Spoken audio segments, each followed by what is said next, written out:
Welcome to selfdiscoverywisdom.com, formerly known as Self-Discovery Media. On these podcasts, you're going to hear people who speak from the heart. They've taken the journey in life. Many things have happened to them, but they've changed it to happening for them. And in their strength, their courage, they've discovered their abilities and their wisdom, and they are now sharing it here with you. Do enjoy each show. We bring it to you with love and knowing that it's going to help you on your journey of life.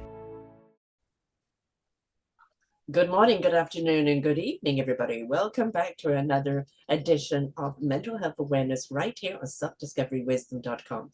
I'm your host, Sarah Troy, and my wonderful repeat guest, and we will talk all about that, is Laurie Chenger. She was part of our wonderful book, Our Forgotten Children. She contributed a chapter to that. Whoops, wrong book. And we were delighted to have her. What we are going to be seeing in the next month or so is the audio of this book coming out, but it is an ebook and it is also in paperback. And she contributed a chapter there, the summit. And I invite you to go to her page, which will be right there. Or you go to the orchardofwisdom.org and go under Our Forgotten Children book, and you will see Laurie there. Click on Laurie's name and you will see everything that she's done with me. All of her books, was including the participation in this book, and also the book that we're going to be talking about today, which is Dementia. And it's all about kind of, D is for dementia, and how do you tell children what dementia is? We are seeing so much more dementia kind of come into play these days. I have somebody in my family that is at the early sets of it. I have a friend who's just lost her husband to it. It's a very, very sad disease because it robs people of the memories of their life. And it's so hard to see people go through that. But unfortunately, along with it too comes a great deal of frustration or behavior changes. And it can be very, very distressing for the family. So how do we tell the children about it? And this is something that's very important. She says she's sharing this information of her children's book, D is for Dementia, which helps explains the concept of dementia to children. After losing her dad to dementia, she realized that we often leave children out of the conversation, thinking it's too complex for them to understand. Storytelling helps us navigate fear and uncertainty. Communication within families is essential as we face loss. Inspired by her experiences and aim to provide a resource that fosters dialogue between families and children when dementia affects their lives. Children need clear facts, relatable images. Books and music offer comfort, and her book includes lyrics to Twinkle, Twinkle, Little Star, demonstrating ultimately that love transcends words regardless of age. No matter we can no longer verbally express the power of love still resides within us. I have got a whole thing here about dementia for people that don't understand it.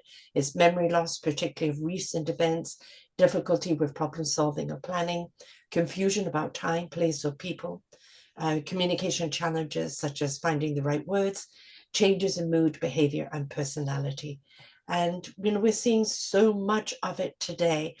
She's written other books as well, which, as I said, I Know A Secret. She was also in The Business Life and The Universe, and of course, the Forgotten Children book as well. So welcome back to the show, my dear. Thank you, Sarah. It's very interesting listening to all of that and thinking, yes, this is all, part of, my life mission. And also, I think it's part of the collective society to be responsible and to help other people when they're not quite sure what to do when a diagnosis hits, to be able to give those words that are simpler to help us understand, because I think that's something we all want, to be seen, heard, and understood. Yes. And as we get older, we've accumulated wisdom. We've been through the hurricanes of life. We've lived the triumphs. We've had the roller coaster. And in that wisdom, one of the beautiful things about age is being able to partake that wisdom, share it with others. But if you don't remember it anymore, it really is like a life robbed. Because if you take away our memories, then what do we have left? Exactly. And there's two really important items that you touched on there. One is that we've lived a long life and we have a lot of wisdom. But when we have so much accumulation, it's hard to simplify it. So think of Mm, it in terms of if we gather a lot of, knickknacks and such, right? We don't know how to get rid of it and simplify it. Same thing with our language ability. When we have so much wisdom, we don't know how to translate that to children. And mm, right, and in a diagnosis of disconnect, we're forgetting about the children, not intentionally, but mm, because our hearts are being wounded by mm, our family members, our parents, our grandparents not remembering us. And so it's habit to just, well, you don't need to know that. And we don't want to put our grief onto children, right? So I did come up with the idea after it's been several years since my dad had passed away, and I wrote this book. And I compared it to a traffic light because a traffic light is pretty universal. Most mm. children will be able to identify with a traffic light.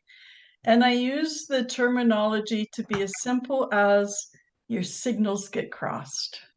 Ah, And mm, when we put something in simpler terms so that children can have their aha moment, it's like, oh, okay, that's all I needed to know, right? I just needed to have some kind of understanding from where I'm at so that I can still want to be around grandma or grandpa or mom or dad or whoever has the diagnosis for long enough that I feel comfortable with it.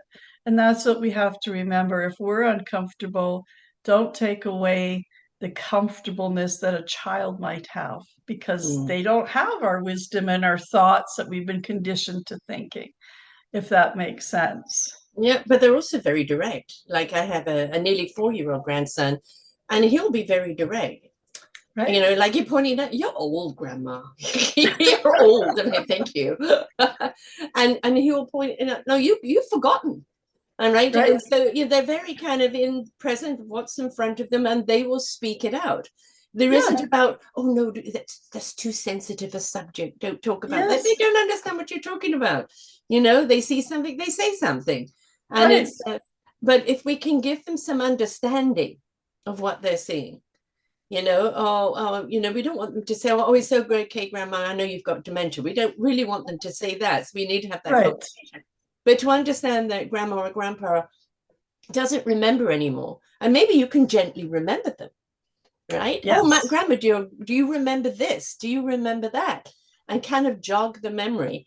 But it's how to speak to children in a way that we allow them in turn to speak. Yes.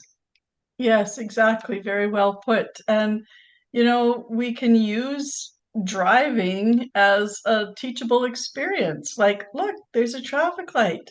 What do you think would happen if it's red and we all went? Well, what do you think grandma is feeling like when her Mm, signal is crossed? And you can mm, have this nice conversation with a child before you get to wherever you're visiting them. And mm. it's like, and it also helps the child gain more independence too in being able to go, oh, well, I should do this or I should do that. So we're also helping our children retain their memory as well by Yes. what do I need to do, not just for myself, but for the people in my environment that are being touched by this diagnosis. And children again in their directness can also be so incredibly understanding. And if Yes. they see their parents kind of being sad about this, then they can be very comforting to their parents. But if you keep the child out because you're protecting the child, you're not allowing them to have their empathy, their voice, or their concern. And I think we need to bring them in and speak to them at that level where they can understand. Wires across, their lights aren't quite working. This is what you do when this happens. It's okay to go and give a hug or remind them, even to us when we're feeling sad, because that includes the child. And we don't want to disclude the child because the child then thinks that they've done something wrong. Exactly. And you mentioned a really good point about a child being aware or intuitive. So does the person with the diagnosis. Mm, They're very intuitive to energy around, to your emotions, and they'll Mm. sense like, oh, they're stressed, but they don't know why.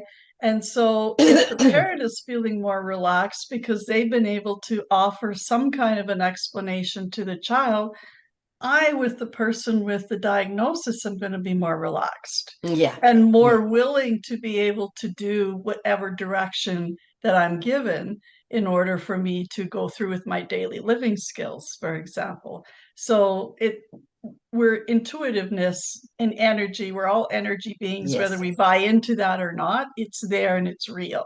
Yes, absolutely.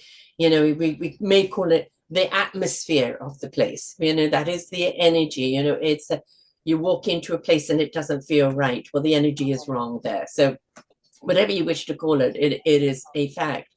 And children pick up on it very, very quickly. Right, Yes. their little antennas. What's wrong here?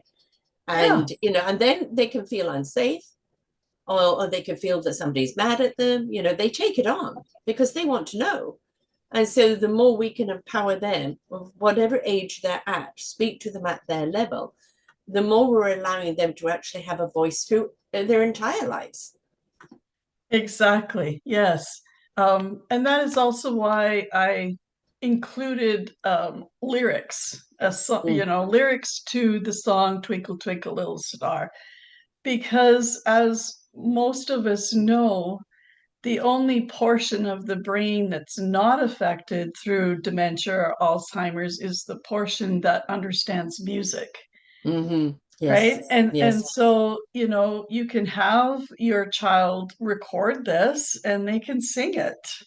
Right. And, Mm-hmm. my background is, besides being a dementia specialist, it's also in addictions. And you might think, well, now that's a really strange crossover. Why is she writing, chapters about addictions and talking about this? Well, because behavior is an Yeah. addictive quality. Mm-hmm. And when we think about seniors, or not just seniors, because we also have early onset dementia, but our behavior and our actions, we become addicted to that movement. And if we Mm-hmm. can open up movement, we're helping people be able to tell a story, to tell a journey. And that's where the remembering comes in, Mm-hmm. because we kind of have this impulse, which doesn't work when we're dealing with people with dementia. They have lost, a portion of their memory. And what do? We say, do you remember? Well, no, I don't. That's part of the diagnosis, right? Yeah. So if you can offer them a picture and say, what do you see? Yeah. Totally different, Yes. right? Yeah. Opens up so much more dynamic. And this is why when I was working more within the field of recreation as a recreational director and coordinator, I did a lot of drama and improv because I'm moving. And Mm-hmm. those moving helps me to be able to tell a story. Mm. And like I tell people when I'm working in the addictions, meet the client for where they're at. Right. So, meet the people with the diagnosis for where they're at. Ask them, what do you see? And Mm-hmm. then take the conversation from there, because it's not about asking them, what do you remember? Do you Right. remember you ate that? What do you want for dinner? I don't know. Yeah. Take them Yeah. into a kitchen, show them a cupboard, say, what do you see? Mm-hmm. Be Mm-hmm. part of that journey. Oh, I see bread. Oh, would you like bread?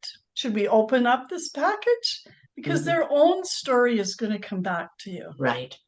Yeah. Trigger those memories rather than demand those memories. Yes, Mm-hmm. right? Yeah, just allow them to kind of come up to the surface again, because isn't that what we're trying to do when Yeah. we have that diagnosis? Is we're just trying to, come up to the surface again and breathe and go, what is this?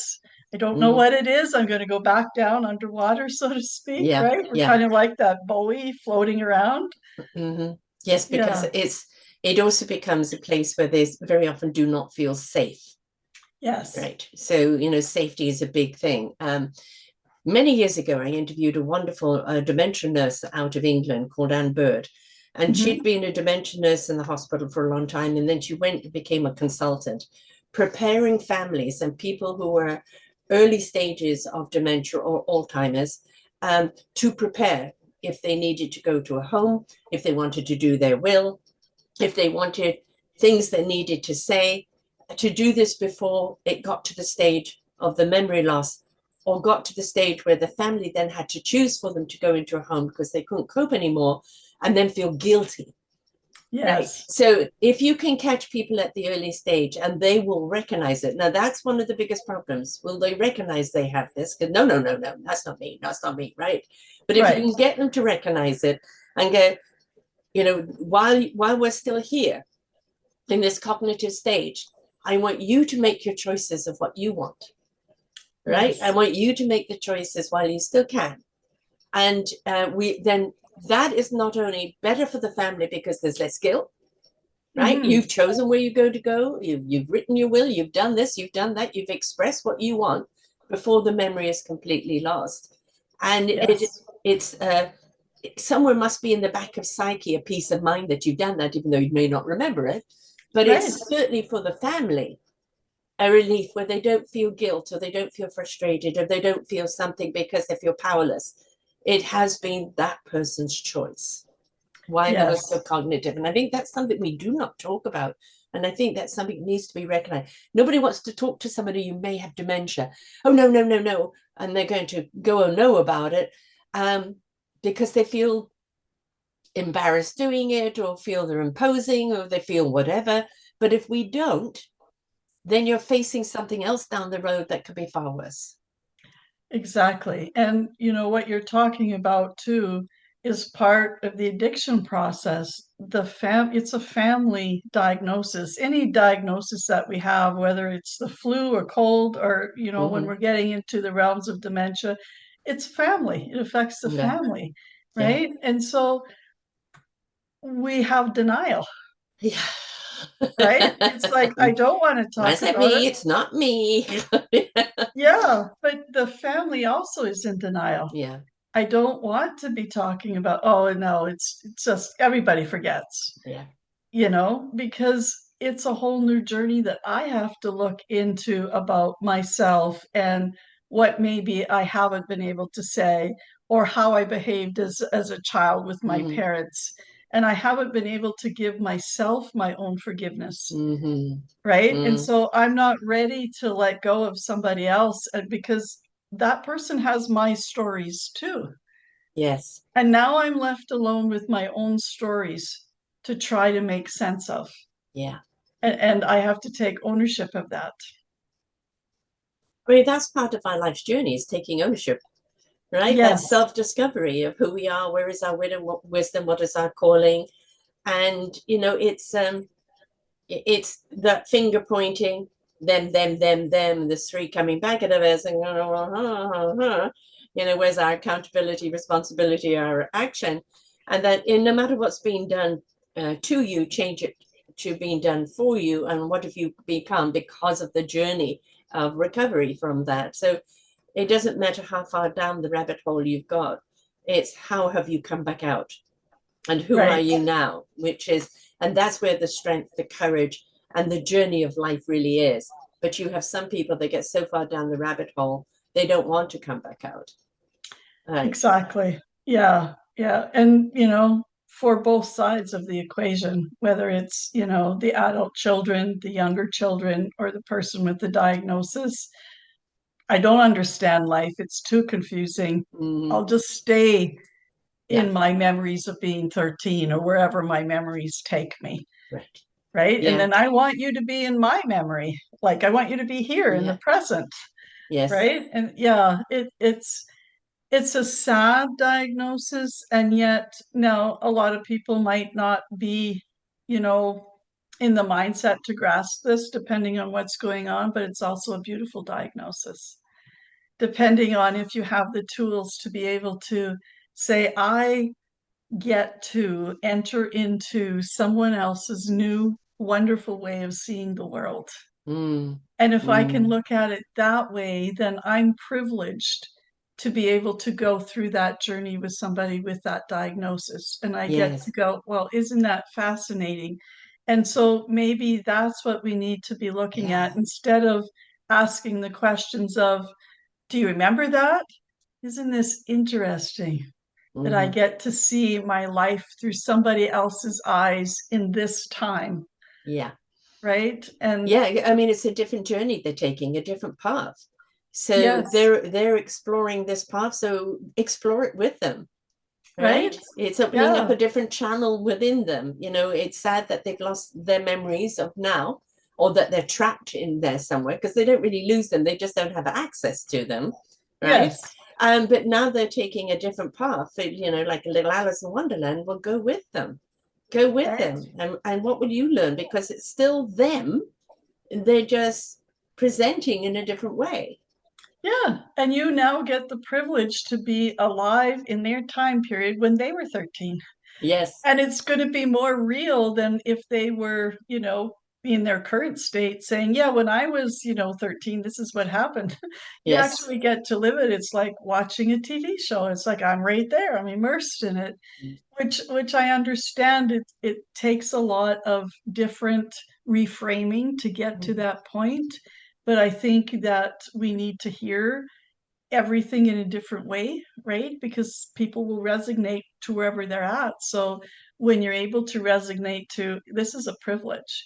And I would like to have more caretakers Yeah. be able to say, this is a privilege for me to be able to take care of this person's, mother or whomever. And Yeah. so, that's really another reason why I wrote this book and why I had extra certification in it, because I also offer a workshop called The Flood. And so I'm able to relax people to be able to understand what it's like to actually be the person losing a sense, having to give up something valuable.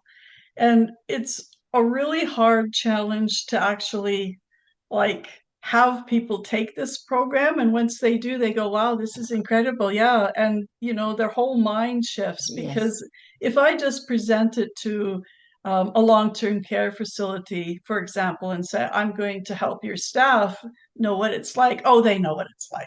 Yeah. Or if I tell They're with you it every day. They know, you can't tell them anything. exactly, Yes. right? But it's like, no, but this is a lived experience. Something, it's kind of like the traffic light.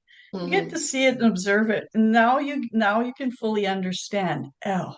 And when I understand, I change my communication. Yes. And when I change my communication, my vibration changes, my energy changes.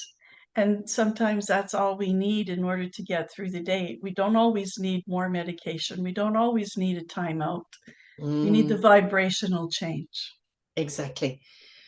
I lived with a wonderful lady who, when I left her, she's 91, she turns 92 this year. She still drives, cooks for herself, does everything, but short-term memory. And I would say to her, please write it down. Write it down. So you remember, I don't like writing things down. And I said, look, I was in my 60s then. I have to write things down, because if I don't, I guarantee I'm going to get busy with something else and go, what was that one meant to do? Right? Yes. Because this, maybe dementia down the road, or maybe it's just overload.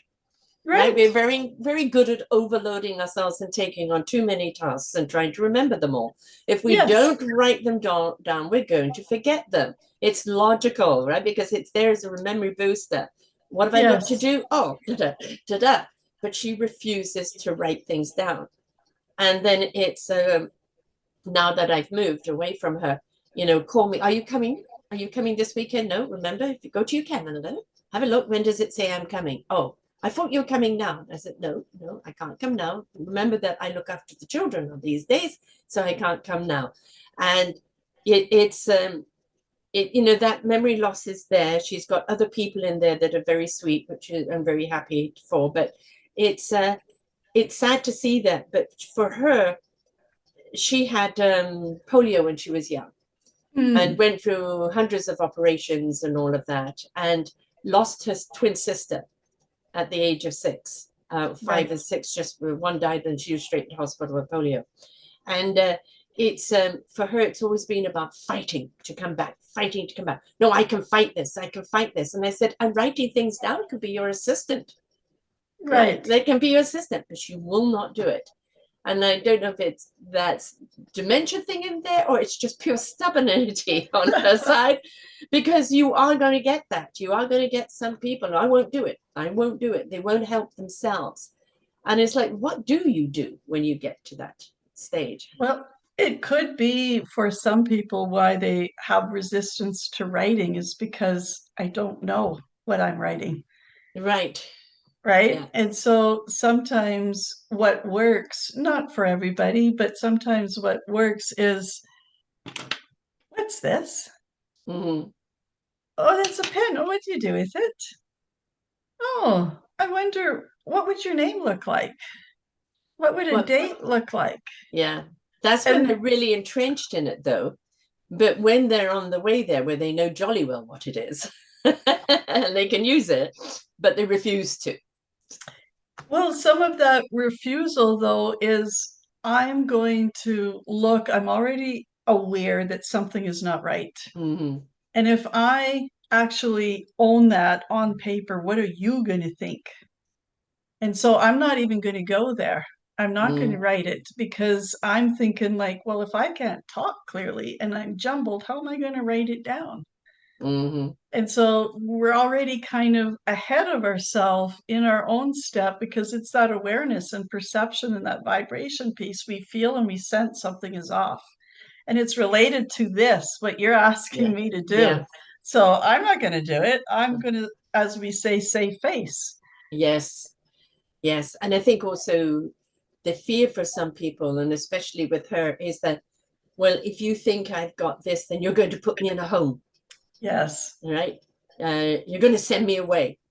Right. And instead of like one day it will get to that choice where we can no longer help you and you will need to go into a home. Let's go and choose a home together now, right? Let you Yeah. choose it. And it becomes no, I'm not going to, and be defiant in every which way. And I don't blame them, because we know some of the stories of some of the homes are absolutely horrific. I do understand that. Yeah.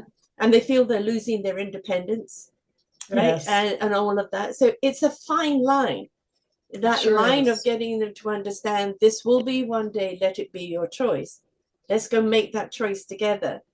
And the resistance of it, in that no, this is not me, and this is not happening to me.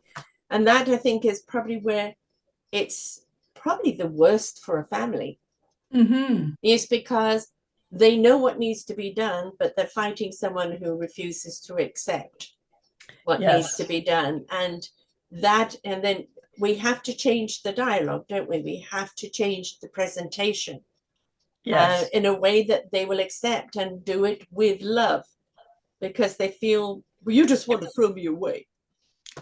Right? Yeah. It is very challenging. And when I work with families, I'll say, okay, what does that remind you of? Is there a time of your life when you were a teen, when your parents asked you to do something and there was no way you were going to do it? Yeah. Right? And sometimes just that recognition will, be like a pattern interruption or a pattern reset. It's like, okay, yeah, I'm not going to, where am I going to put my energy? I'm not going to Right. put it into fighting that they won't. How can I just talk with them to ease the energy in this situation, knowing that I'm going to have to make some of this decision, Yeah. right? And sometimes when we're in this dynamic, that's all we can do. But Yes. that little piece can be a lot, though, for ourselves as caregivers, Mm-hmm. right? Is like, okay, what am I willing to let go of? And in the same way, we can then step into our own dynamics and be able to look at the person with the diagnosis a little bit differently. Okay, what am I worried about losing? Right? Mm, Like this person is losing their independence. I feel, okay, I'm losing mine because I have to care more for this person. yeah. Yeah. Right? And so it's like, oh yeah, and I'm resisting it. Huh. And just that thinking can Mm, lower my vibration enough so that maybe I get a few minutes of acceptability. with the other person. And even if it's just a few minutes every day, those few minutes add up for me wanting to show up in that person's life. Yeah. Right? Knowing that, okay, I can show up and I can be there. I might not change it, but can I lower the vibration? Can there be some kind of understanding that I'm going to have that makes us be able to be relatable, at least from a vibrational standpoint? It's lowering the expectation, isn't it? Yeah. You know, it's like with a child, you know, you can't take that child and put them into your world and have them understand it from your perspective. Right? So it's the same thing. You don't know the person with the dementia or the Alzheimer's, what age they've gone back to. Yes. But meet them where they're at. Right. And you know, with you know, autism, I have a grandson with Down syndrome. We meet them where they're at. Right. Because when you meet them where they're at, it becomes something that is less friction. Right. And you're kind of stepping more into wonderment, and you're stepping more into discovery, and you never know, it might be a really fun journey. But there's, you know, there's this like, well, I'm now the child looking after the parent, and it's I've got kids of my own and I work, and how do I do this, and and it's like, bring the level down. Yes. Right? Even with your kids, go, you know, where Nana's at or where Papa's at, you know, and have them make a game out of it as well. Lighten it up. Right. Yeah. And sometimes that's our only option. Yeah. Is to lighten it up. But you know, and I'm sure that you know, and our listeners know, when we get out of our own way when there's a problem, the solution is there. Yes, Right? always. And Get sometimes out of the head. right? And we have to lighten them up and go, oh, okay. Huh. Well, there it is right there. There's my solution. It Right? is what it is, right? Yeah. Deal with where it's at. And that's the, you know, we don't do that because, again, we're so much under pressure ourselves, you know, especially both of my kids work, and the kids are 3 days a week in daycare. I have them a couple of days. And so, you know, there's this guilt that I'm not raising my kids because I'm working. And then it's when they come home, it's dinner, it's this, it's that, you know, where is the free time for fun time? Right. So it's having to carve it out and make it. And it's like, now I've got somebody that I have to deal with dementia and Alzheimer's. And how do I do that when I'm already feeling so stretched? Yes. Right. And it really is about changing our own dialogue again. Yeah. Right. Yeah. And in changing our perception, because you know, it's all about perception too, in our internal dialogue, and reframing relaxes us. Right. And it's like, okay, it's not about the restrictions, and we get really tight when we think about, I got to do this, I got to do that, I got to do that. Yes, you do. But can you do it with a lightened thought? Yes. Right. And so again, it all comes back to habit and conditioning, and the addiction of our thoughts and the addiction of our habits. Right. And can we let go of that for just a bit? And I think there's a lot of self-discovery that the adult children go through when they're watching their parents go through something with a diagnosis like that. So now I've got my own self-discovery that I don't want to look at. Yeah. Right. And now I also have to look at my parent. Don't want to look at that, because that's more things I need to deal with. Who's in it for me? Who's going to help me? Yeah. Right. And I think if we can help people learn different coping mechanisms, different coping strategies, it's not going to solve everything, but it's going to help your internal world. And that's where our mental wealth and our mental well-being comes into play. We're giving ourselves our own mental hug, so to speak, right? Yes. You know, and because it's sad, but there is a shortage of help from our professionals, because they're overworked, and right, and everything is saturated. But if we, whatever care facility we're in, if we're have a curious mind, then it's an open mind, and maybe we can reduce some of the stress by allowing our staff to be creative in their thinking and their planning and their approach to people going through the diagnoses. Exactly. Is it that we're just really kind of paying attention to dementia and Alzheimer's? It's always been there, or are we really seeing an increase in it? Well, that's a good question. I think it's both, because whenever we shine the spotlight on something, it makes it seem like, oh, all of a sudden it's here. There's so much of it. We're just educating so much, Mm, right? yes. But what I've learned from it, from other people in the field, is that it's really a dietary thing as Yeah. well. Yes. And it's not it's not a dis-ease of age. And I think we have to step away from thinking like, oh, I'm old, I'm going to get A, B, or C Mm, diagnosis. It's about how well we were able to take care of our bodies and ourselves when we were younger. And mm. already there are cases in Europe that I've seen where the early onset diagnosis is getting as young as, teens, 18, Wow. 19. And so that has caused a lot of, professionals in the field to look at diet.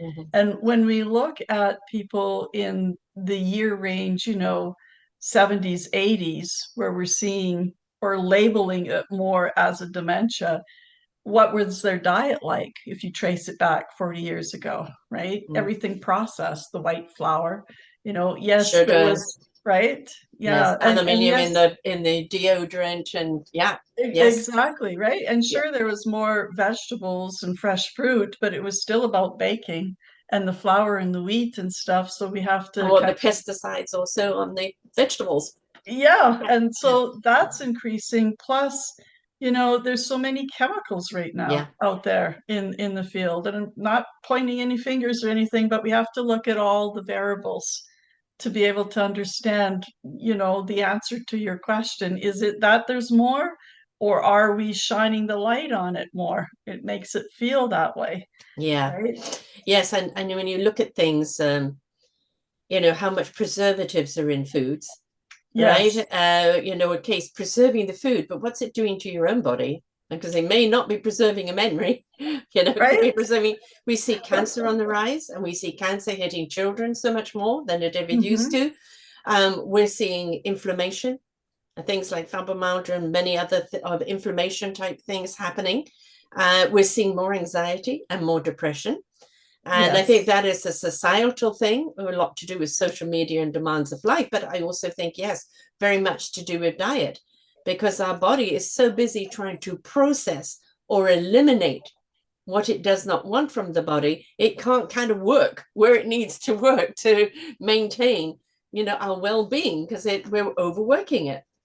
Yes, and when we talk about diet, I feel we also have to talk about what are we feeding ourselves through the media? What's the diet of our language and the images that we're seeing? And we're over processing and we don't know what to put with that. We don't know where it should go, right? Mm-hmm. Mumbled thoughts. Oh, is this dementia? And Yeah. maybe if we're not looking at it from an easier, because professionals are busy too, right? And if we're Mm-hmm. looking at it from that busy mindset, oh, well, let's see if the markers are there for dementia, right? Yeah. But if we're able to kind of have that ease, it's like, okay, maybe it's not that. Maybe it's the overload of information and the stimulus that, you know, Mm-hmm. that is jumbling our thoughts. Well, you talked about addiction, and people immediately go to drugs or alcohol, but Hmm. anybody can have an addictive nature. I need Yes. 12 cups of coffee a day. I'm a chocomaniac, or oh no, it's got to be done this way. That addiction of the need for something so vehemently that you can't live without it is an addiction, right? Yes. So Yes. we've also got to look at our own lives. Is that can we go without that coffee without losing it? Can we go without this? Can we take a day of no social media or anything else? Because that has become one of the most addictive of the social medias. And we're seeing it with our kids, with the phones. And I hate to see people hand phones and tablets to babies, because it's shown. It's like Yes. brainwashing them. It doesn't allow their own neurons to fire and creativity to happen. It's dumbing them down. It's actually so damaging to them. It is like brainwashing.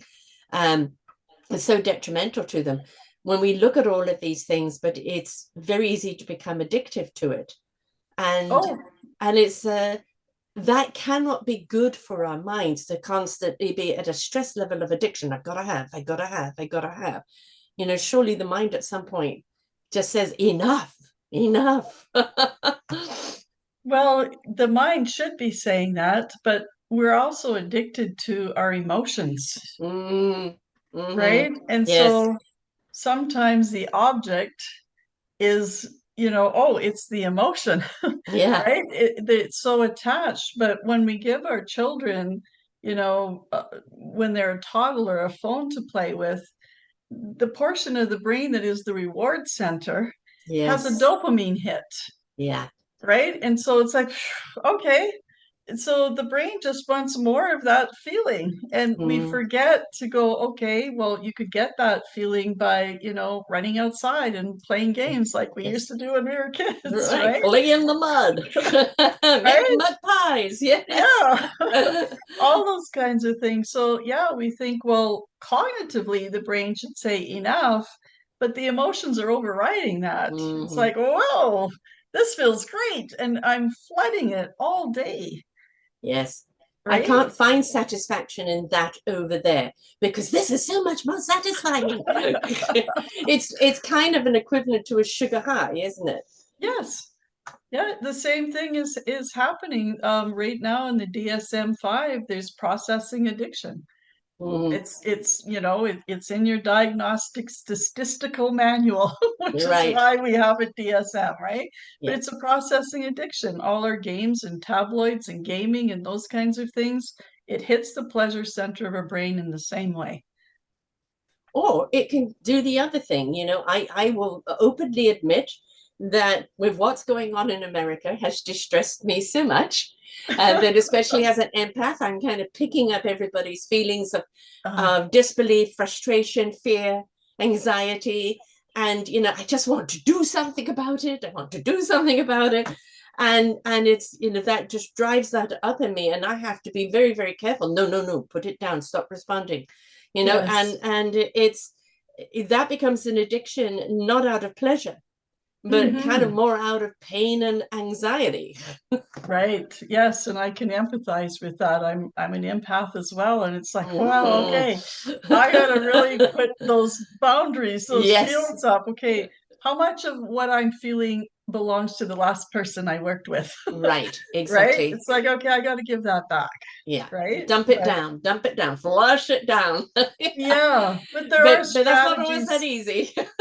No, it's not. But there are strategies that we can use to help us manage the computer world, which is what Mhm. I wrote in the chapter of your book, Our Yes, Forgotten yes, Children.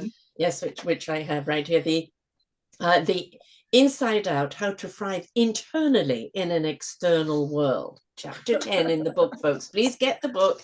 It supports the different organizations, but also the reason for doing this book is that I believe that when you're aware, you begin to care. Yes, I love that. And this awareness book is like, I didn't know that. Oh, you can do Mhm. this. Oh, I've never thought about that. And that for me is my entire platform, is prompting that thought, that awareness into a different a realm of understanding. And that was the reason behind the book, and the reason why you've written your books, right? Is Yes, that again, when you're aware, you begin to care. You can't unknow what you've just learned, that's right? right. But when you start to understand, or next time somebody sees a child that's dealing with a parent or grandparent with dementia, they're going to have more empathy and understanding for the child, and maybe even assist the child in that, or just from this conversation of how to present, instead of do you remember, is saying, can you tell me what you're seeing right now, how you're feeling right now, where are you, Yes, you know right? and and be willing to go into their world instead of. It's the same with autism. Hmm. Or even children with Down syndrome or any neurodiversity. We always demand people, you've got to come into our world to Right. be worth something. No. How about you step into their world for a while? Yes. And especially, I've interviewed so many people with autism, both parents of them and people with it. And what I found, yes, there's been the cases where it's not just been autism, it's been OCD, and it's been a number of other things on top, and it's really, or nonverbal and violent. Right. There are those cases, yes. But Yes. for an awful lot of cases, they become people that are incredibly creative because they see things in a different way. Yes. Very, very selective of who they have around them, the energy of the people they have around them, right? Very discerning of their interaction, and live in a kind of a bubble, but a bubble that is very meaningful to them, where they can be very productive. I think that is a lesson we could take from them. It sure is. Yeah. It's also when I work with the younger generations, I say, tell me your label, right? And they'll say, oh, I have autism, I have, OCD, whatever it is. And I go, okay, tell me your other label. And they look at me and I go, like, okay, Sarah, what do you do as Sarah? Yeah. Right? Yes. It's like, okay, so we have to separate that. But it also, when we're talking about, my diagnosis, I'll also say, okay, that's your superpower. How do you get to work with that in a way that we don't? And now you get to teach us something. Yes. Right? I have dyslexia, and partially. What I've actually recently understood is that I have ADD. Now, I don't think I have the ADHD. I'm not hyper, but ADD. And 44% of people with ADD actually have dyslexia. Right. Yes. So that makes sense. But in diving more into understanding ADD, I realized, yes, it's an attention span thing. We have to, we lose focus on things. We've got to focus it in more.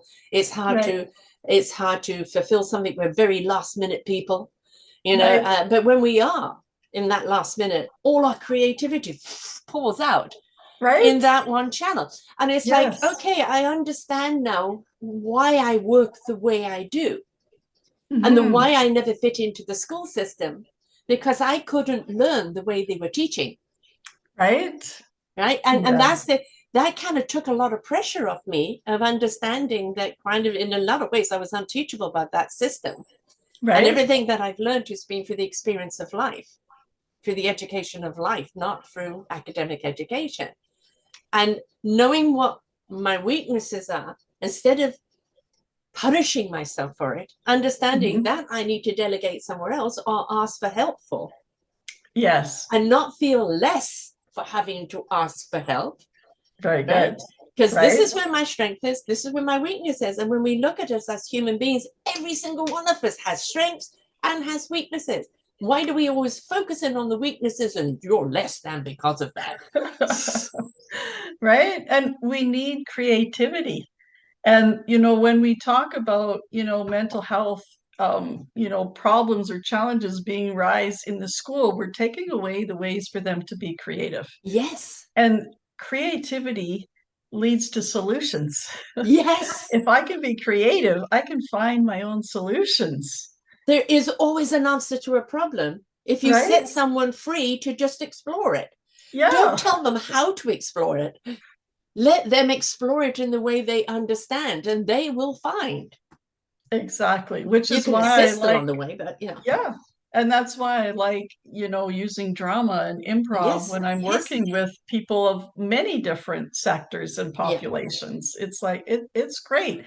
You learn so much taking theater courses or acting training for your own life. Yeah, right. It's such a powerful tool. I have 2 kids with ADD, and my ex had ADD. My younger daughter, she gets numbers mixed up, so partial dyslexia, but she doesn't seem to have that. She's very, very rational and very logical, which is wonderful. She works with people with brain injuries, right? So so she's a social worker. But I used to say to my son, like, go and run the bath, and he'll come back, bath run? No, what? He completely forgot on the way there. Ask him to do something, but make a game out of it, or something that he was interested in doing. He would do it and do it even better. Right. So my daughter has OCD, so she knows that. She said, my hardest problem is getting out of the house, because on the way to the door, I see this needs to be done and that needs to be done and this needs to be done. So I said, then you've got to allow yourself a half an hour Yes. to get to the door. Right. So it's like sometimes instead of, oh, you've got to overcome it, is work with it. Yes. Yeah, very well said. And, that's the whole world of dementia in my Jesus. perspective, Yeah. right? Work with them where they're at. No, Yes. no, it's not it's them. Yes. And a lot of it is, I've done numerous shows. There was actually a show I did a little while ago of people who were adopted. And it's like, well, you were adopted, you were chosen, you should be grateful. And she said, yes, I am grateful, but you have to understand there is a loss there of my own Yes. parent, of my history, my DNA history, my ancestral history. I Yeah. don't know where I come from. I don't know my history. Why did they give me up? Why did they not want me? There is Right. that, and that is not recognized. But you should be grateful you've been, adopted. But no, you didn't. I am grateful. I love you, but I Yeah. need this identification. And she rephrased me on a few things, which I didn't realize that the way I was saying was demeaning, right? Rather than Yeah. supporting. And I think this is the thing, be willing, yes, it kind of feels embarrassing when you've been called out. Oh, I said that wrong. I'm so sorry. Right. At the same time, be willing to learn what is right, the right way to say something. Yeah. In their world, Yes. it's no different than if I moved to Japan, Yes. right? Okay, so how do you see the world here? Yeah. It's not Right? just the language. Yeah. It's certain movements, certain this have connotations to them. So, it's, again, we're so busy wanting people to see us for who we are. Yes, we want everybody to be seen for who they are, Right. right? My kids see me as mother or nana. They don't often see me as Sarah, right? Because Yes. Sarah is different when I'm with, the kids, etc. When I'm with when I'm a grandma, I'm doing all sorts of goofy things, that is Right? still a part of Sarah, but Yeah. not this Sarah. And we don't want you to lose your identity, but we do want you to respect other people's identity and Yes. learn to communicate in a way that they can be heard or that they will understand. Yeah. And I guess you could even look at it, they're choosing a new identity. Isn't Yes. that lucky Yeah. that they get to go, oh, this works for me now? I wish this was taught to the police force, because you hear over and over again they come across somebody with dementia, Alzheimer's, and the person's in distress because they don't know where they are. They don't know where Yes. home is, may not even know who they are, and they're Yeah. acting erratically. And the police immediately bring out the guns, right? I And know. this is so, oh my God. And I totally agree that there should be some form of social worker going with the police to these Yes. things, so to diffuse the situation, because the next thing you know, they're being tasered, they're being shot, and it's like all they were was lost. Yeah. And it's like, why are we not teaching this to the police force, which has become so militant rather than community serving? And Right. but the same goes as in a hospital. If you take Mm-hmm. someone to the hospital and they don't remember or they don't understand why they're there, they're going to get distressed. Well, don't treat them as being a difficult patient. Learn the words that you need to learn to calm them down. Yes. Yeah, very well said. Yes. And it's very symbolic. Things are so much more symbolic than what we realize. For example, the color red at Christmas time, that's Christmas. Yes. But the color red to somebody at a particular age, that was a fire hydrant, that was danger. And so now I'm seeing you wearing red, and I'm thinking danger. Yeah. Right? Why are these people, we might say, why is this group of people so irritable now? They're seeing danger around. Yeah. And the same thing kind of with a uniform and a policeman. What's my memory of somebody who shows Yes. up in a uniform? Right. If I served, Especially pointing guns. right? Yeah. Yeah. If I served during the war, Yeah. right? And Yes. now I have dementia and you're coming at me with a gun, yeah, Yeah. I'm going to be agitated. Yes. Exactly. And again, it goes back to kind of, addressing them. It's like, Yeah. hi, how you are you lost? Can I help you in any way? Where do you think you are?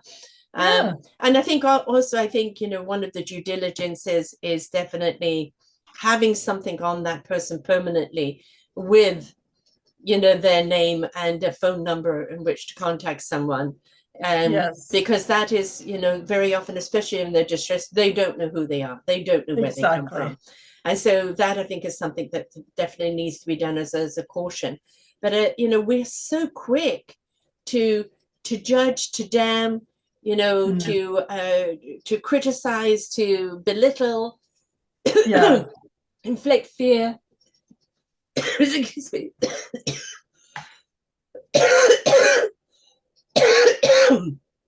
And it needs to stop. We need to have more compassion and empathy and more understanding. Yeah. And to slow down, we can slow down because it's all about too, like, well, I got to get it done. I got to do this. I got to go to the next thing, right? We can still get a lot done in 24 hours when we're doing it from a calm focus. Why do we put so much on our plate? Take Right? some stuff off. Yeah, I know. Like, move it over. Be like the kids and get those little plates that has the little portions. Yes, I Right? have that for my grandsons, and it's, yes, a little of this and a little of that. That's fine. But Right? it's rather like a buffet. Oh, all this food, and you pile it up. Can you really eat it? Do you really want to eat it? Do you really need it? And we do that Yeah. with our lives. Right? And then we wonder why we're stressed. And I don't know about you, but excuse me, folks, I went down the wrong passage. Do you believe that if we're on a high alert of anxiety and stress all the time, that this can actually bring on dementia or Alzheimer's? I think it brings on the confused state, but it's not necessarily going to bring on the diagnosis itself. Right. But it's going to wear down the brain because Alzheimer's and dementia, it's from the same portion of the brain, but it takes different routes. Right. So it's about, I believe, and I'm not a medical doctor, so they can call me out on that, but I believe that it's more about, our genes and our motor neuron pathways and how those links get really weak and the stress adds to that. Yeah. Right. And so dis-ease in the body, Yes. can Yes. lead to many different things. So it could be something like that. Right. And if we weren't as a stress society, maybe we would have less of those diagnoses to think about. I think that when No? we have dis-ease in our lives, it brings on a disease that's dormant within you. Yes. Right. Whether it's cancer, heart disease, memory loss, whatever it is, I feel that we've all got something lying there. And that's the reason why we need to optimize our health, mind, body, heart, spirit, and soul, and to have everything working at its very best, because then we're not inviting that. But when you get disease and everything starts breaking down, then what's dormant in you or historical, like in your family, Yes. heart disease, Alzheimer's, whatever's there, then gets triggered. Right. Yes. So Yeah. we, going back to the diet, going back to the exercise, going back to our frame of mind, going back to de-stressing ourselves. All of this is really, really important, because if you have had Alzheimer's in your family, there may be a chance that it is waiting inside of you, but it doesn't mean it has to be activated if you're looking after yourself. Right. Yeah, you might be a little bit more susceptible to it, but then it's also a gift that I get to bring that awareness and my responsibility to me and go, okay, I need to be a little bit more conscientious. Gee, I'm really glad that parent had that diagnosis. I get to totally revalue my life. Yes. Yes, and that's something I've done. I turned 70 last year and I moved, and I have more time with my grandsons. I actually, from working 8 days a week, I only work 3. Now the weekend do some admin stuff, but only 3 days a week for interviews. And just to find more balance in my life, because I found that I was like this all the time. And that's why it's taken so long for the audio to come out for this book, and the reason so long of gathering people for the next book. And it doesn't all have to be done now. It will be done when it's done. Yeah. right? And it And I will think all work out, it right? will all work out. Like, just take a breath. You'll invite more people with, with an invitational energy rather than a stressed, oh my God. And I think that's, I want our younger generation to understand this. Pace yourself. Don't Yes. burn out and then pay the price later. Right? Yeah. And those are messages that we do need to help our youth be able to see and hear, right? Yes. Because we really do have a mixed message. Like I was talking to students this morning in my addictions class. It's like, on one hand, we're telling people, don't use tablets and computers, right? You're getting addicted to it. Too much chaos. And then we go to school and we're Yes. going, okay, you have all this homework to do. Go do On it on your tablets and computer, computers. Yeah. right? So, I think the word moderation, right? I mean, yes, you can have a drink, of alcohol, limit yourself to one or two, right? Right. Yes, you can have chocolate, don't have to eat 3 bars. Yes, you can have coffee, maybe one or two. It's all about, nothing is taking away your pleasure, but at the same time, moderate it to a point where it doesn't become an excessive desire. Yeah, yeah, teach them different things, Reward yourself for, oh, I was at the computer and I did a paper. Yay. Yes. Right? I'll step away and go celebrate that and then come back and do something else, right? Do you think that children are easier taught to have compassion and a way to speak to people with dementia or Alzheimer's than adults? Uh, I feel so in a lot of cases because they haven't been conditioned because they're younger. So they Mm-hmm. haven't had as much time to be able to have the conditioning from other people. What am I supposed to do? Right. They're still kind of more free about, oh, I'm just going to go do this Yes, because it's still instinctual. part of their cognitive Mm. ability, right? They're not into the same levels. If we talk about Piaget and all of the different levels that we get to, their brain isn't as developed. So Right. I'm okay, I'm going to listen, but I'm curious. I'm going to go do this. And I think we as adults need that curiosity again. Mm-hmm. So we could learn from our children, and then we could also teach our children to use maybe different words in their inquiry, Yes. and also I think, as a grandparent or even a parent, is like when a child does say something to you, they're not saying it out of malice, Right. right? It's like my grandson, grandma, you're really old, like, I'm younger than the other grandparents. Right? And I, like, in his little 3-year-old mind, yes, I'm old, right? Yeah. Which is a fact. But it's he didn't say it in cruelty. It was just No. the observation. And I think that's another thing that we need to do. Even if somebody in dementia bursts something out, don't take it personally. Yes. Yeah. Yeah, be along on the journey. It's Yes. like they opened a random page, and on Yes. their random page, right, that's what they were supposed to say. Think of it as a script, Right. right? And the script wasn't stapled together. So I'm going to pick up page 1 and then I'm going to go to page 10. And if something is brought up that maybe isn't a great memory and it's triggered something in you, take a deep breath.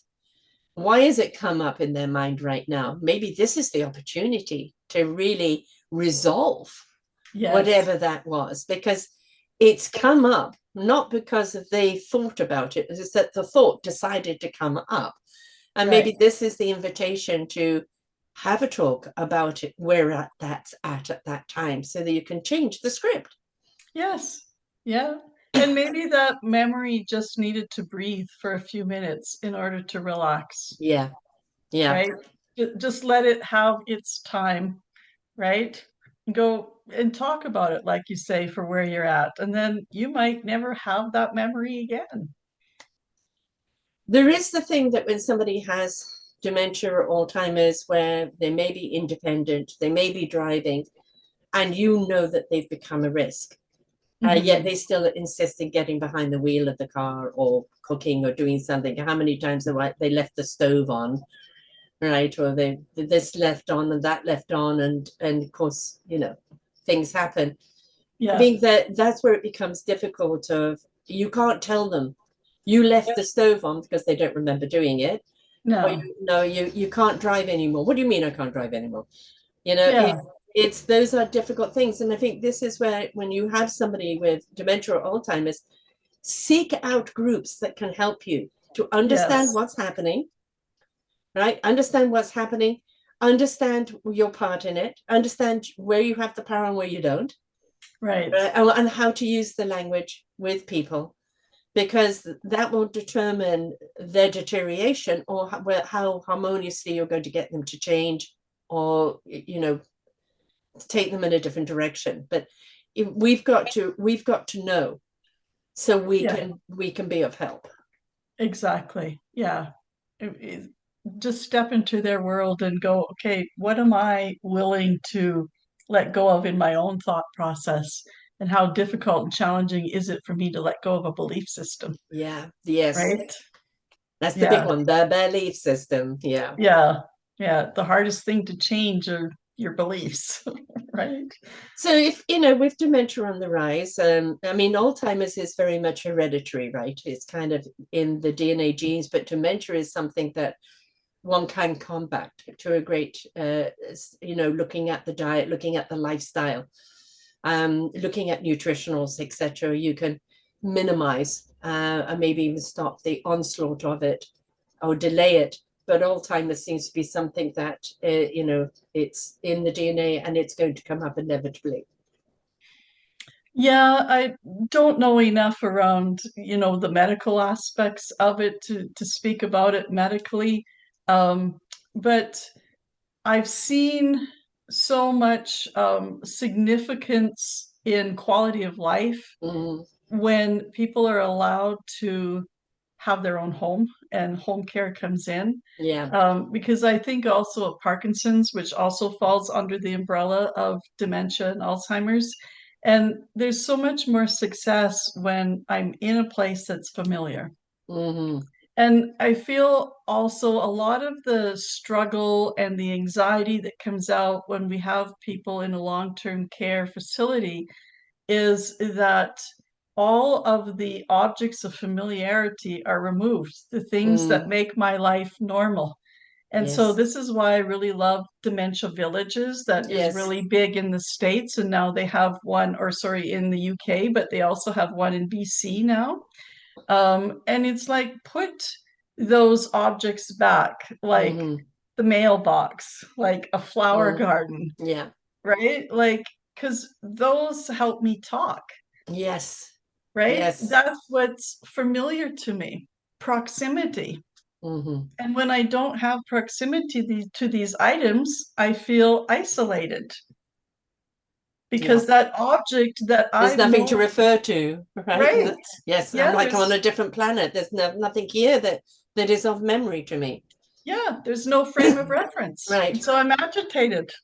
Yeah. Yeah. I'm looking for something as a reminder to I lived here. There isn't Yes. anything. So wait a minute, can you imagine?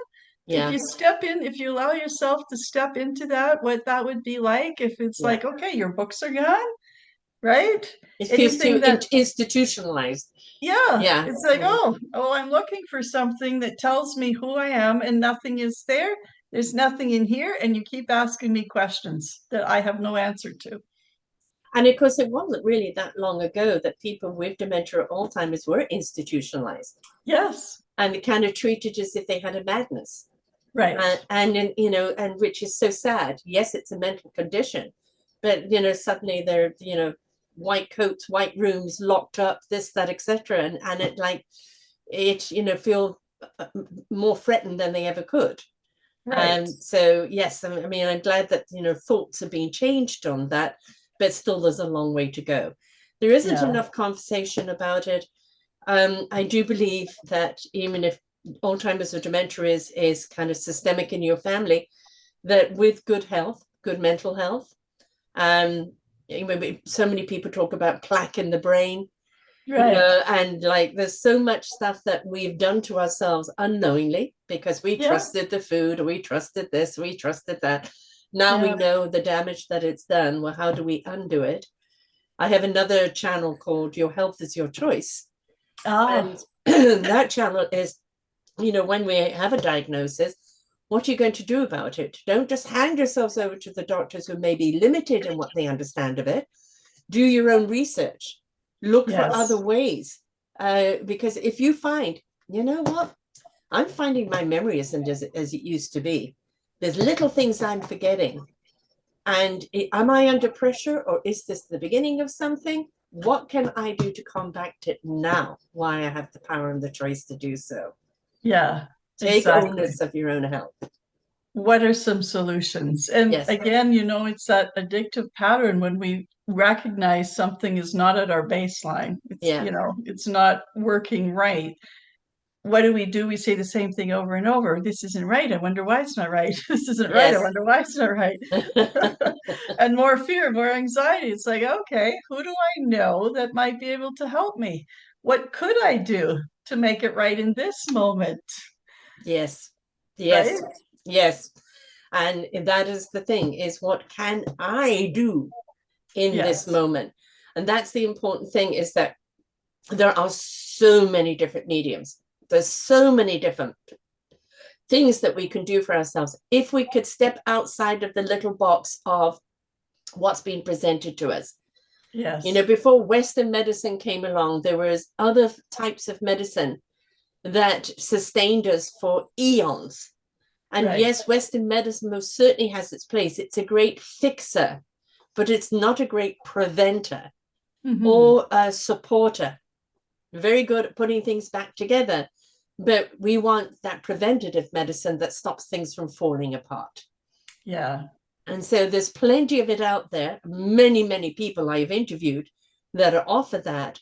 And, it's the willingness to, as I say, to listen, to learn, and apply. Very good. Right. Yeah. So we have to take that onus on that. So, other than obviously reading our Forgotten Children's book, chapter 10, reading Laurie's chapter there, and D for Dementia, you've also got another book as well. I Know a Secret, and also A Business Life and the Universe. So, how about you just touch bases on those a little bit? Sure. Thank you. I Know a Secret is based on the premise that the words I am and whatever come after it really define who you are. And Mm, so it's just a nice little light book to show kids that, you know what, there's a secret. And that secret is that you're powerful. yeah. And you just have to use the right words to define who you are. Mm, And it was also important for me to have the illustrator have pictures of children who, were a different ethnicity. And I said, mm, can you make one weigh a little bit more? Because we identify with what we see, and it's like, well, I don't see me there. Right? yes. We've seen Yes. that so many times. So I tried to have the illustrator work on doing that as well. And so that's the version of that. And then there's an activity book that goes with it. Mm-hmm. So you can use it, if you have grandkids or if you're in a daycare or elementary school, there's activities where you can make your classroom be connected. Mm-hmm. And so it's all about mental health in a way, Yeah. right? Yeah. So I've done that. And then the motivational books that I write in Business Life and the Universe, they're chapters of things that I've gone through and other people have gone through so that we don't have to feel as the reader isolated. Oh, Right. because that's what happens when we have a diagnosis. We feel I'm the only person in the world who's gone through Exactly. this or have Exactly. this diagnosis, right? And it's like, oh, well, if that person can get through it, then I can too. Exactly. So I've written stories like that because I like to say, instead of you physically self isolating, because we do that in fear, Mm. we isolate your thoughts. Take Mm-hmm. all those negative thoughts and isolate those away Yeah. and reframe and go, okay, I got these whole new positive thoughts to look at the world, right? So try isolating thoughts for a while and try isolating your worry and see how that goes. So that's what those books are about. Excellent. And I think that in the book I had Duwati Bastido, where she teaches children yoga and meditation, and Yes. they're never too young. I bought my grandson for Christmas yoga cards, so he pulls Oh, a card, and that's the position the whole family does. right? And he's, or if they've already taught him how to breathe when he gets anxious, so breathe, breathe, breathe. And now what's the real problem? Yes. And they're never too young to teach that, right? Exactly. And they'll also learn by following you and what you do. So there are many tools out there. It's just a question of applying them. And you may try one and it doesn't work for you. Well, that doesn't mean they're not all going to work for you. It's just trial and tribulation till you find one that really does fit. Exactly. Something that I like to use that is great, an addition to yoga, is spring forest qigong. Yes, because qigong, yeah. because Yeah. it's got the movement, and the Yeah. movement will keep my motor neuron pathways growing and my brain moving. Yes. Right? Qigong is like a Tai Chi for people that don't Yes. know. Everything about it is slow and deliberate. And it's what it is about is creating the flow within your body. We are creatures that need to be in flow. Our blood needs to be in flow, oxygen needs to be in flow, energy needs to be in flow in order to keep everything active. So instead of fast moves that we see in North America, this is all slow and very deliberate along with our breathing. And it stretches us out and allows the flow. And something very calming about it is that, you know, at the end of it, with that deep breath, you feel so very calm and present. Yes. That's why I feel it's a great add-on to the yoga mindset. You know, I can breathe and I can just stop the mind, but then I can have the mind move slowly too. Yes. Yeah. Stop being in such a hurry, you know? I mean, it's like, it's, you know, that there's a kind of removing myself from my old life. And last year was the transition into that. And as I said, I was doing 9 shows a week and I was producing these books and everything was just too much overload. And that's one thing with ADD. They keep taking things on and then overloaded. I don't know what to do with them now. And then I'm only doing shows 3 days a week. I have 2 days with my grandchildren. The weekends are even, and whatever I'm doing. I'm writing a chapter for another book to be in somebody else's book right now. I would be panicked in my old life. Now I've already written half of it, and this weekend I will finish it because I know I had the time to do so. Right. And this is the one thing that we all have in common: time. We all have the same 24 hours in every day. Don't care who you are, where you are, what you are. We all have the same time. And I think most of the time people end up unhappy is they're so busy spending time, they're not being in time with themselves. Very true. Yes. And the busyness is usually about a lot of things that aren't really that important. Yeah, exactly. Right? You know, because people will say to me, Lori, you're so busy. And I go, no, my life is full. I've chosen to put things there. It flows. I like it. So if I don't like it, I can choose to move it over. Right. I'm just really focused and conscientious of where am I putting my energy. And that's the thing, you know, like last year when I put out this book, I wanted the audiobook to immediately follow. I'm waiting on my son-in-law to help me with that. And he's busy with children and work and everything else. And we just haven't got to it. And I'm starting this next book, Our Forgotten Seniors, which is the same thing about celebrating our seniors. What challenges do they have and what message do they have for the young people? Right. And it's the same thing. When you're aware, you care. And I want people to see seniors differently. Not just like, oh, we're a waste of time. When are you going to die? And look at that. Everything you have today came from one of us. Yes. Right. So a little respect. And what can you learn from us? Because we have so much to still teach you. So, but a warning to the young people as well. If you don't take care of your old age now, when you get old, you're not going to be afford to be alive. Right. Yeah. And that's unfortunate. We, you know, like earlier you were talking about how do we prevent, you know, the dementia and that, because we don't think ourselves as ever being there. Right. Exactly. Right. And we don't allow ourselves, we don't allow young people to have that thought and conversation. Right. It's an old person's thing. Yeah. Exactly. That's not me. Yeah. And yeah, you know, I didn't do it, not me. Yeah, that kind of mentality. And the thing is that, again, the more you're aware, the more you care, and the more you could see, well, what if this could happen to me? What do I have to do to prevent? What things can I put in place to fortify myself so that doesn't happen? Or if it is in my family and it could be triggered, how do I keep myself well? mind, body, Right. heart, and soul, so that I don't trigger it. Again, back to your health is your choice. What can you do? Don't wait to get it and look for a cure. How do you prevent it? The stitch in time. Yes.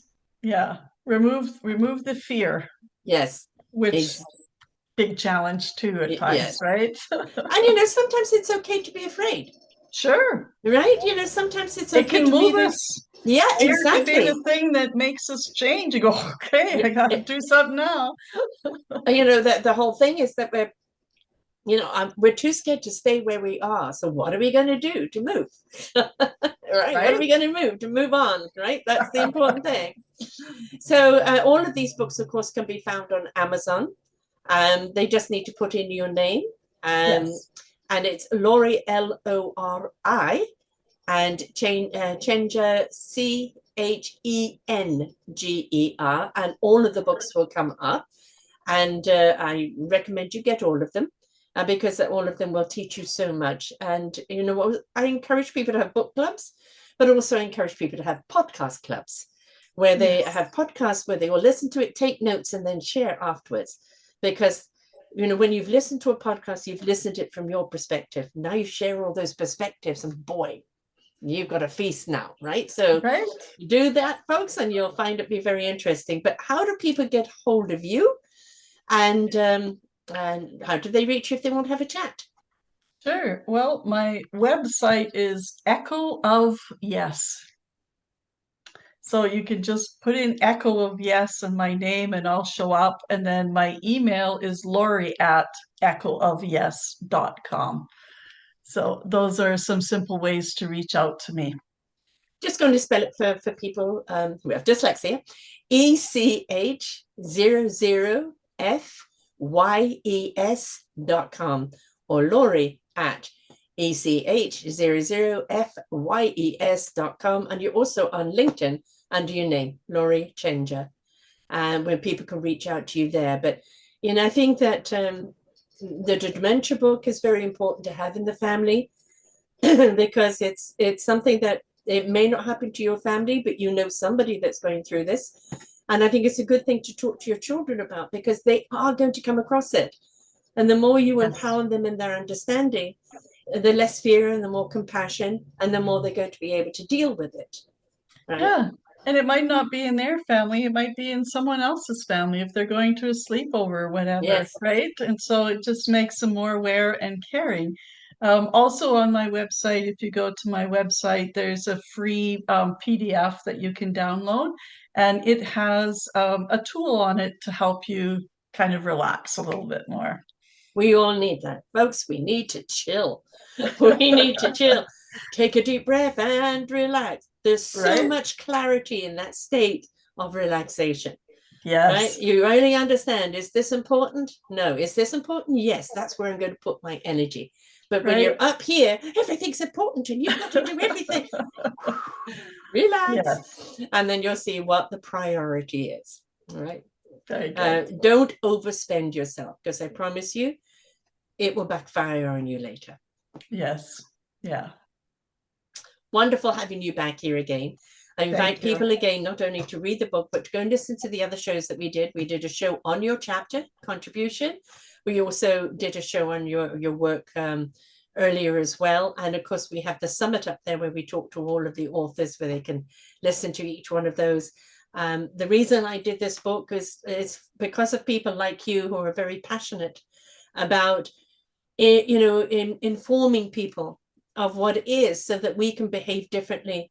And again, when we're empowered by knowledge, where, it incites the caringness and the understanding and the compassion and therefore different action.